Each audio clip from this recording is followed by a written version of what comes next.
in no capacity to do something like to be a drug cutter or a drug protector.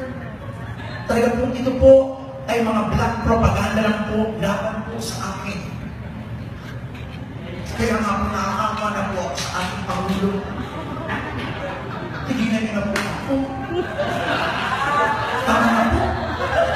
Tama na po. Hindi ko alam kung anong problema sa akin ng aking Pangulo. Ano pa po bang gusto niyo sa akin? May gusto po ba kayo sa akin? Pati yung mga pinag-uusapan na sex scandal. Kayo po ba gusto niyo po mapanood ng aking sex scandal kung sumasakaling meron po? Meron pa ako nakita na bebenta sa baklaran. Nakakahiya, walang bumibili. Ngayon,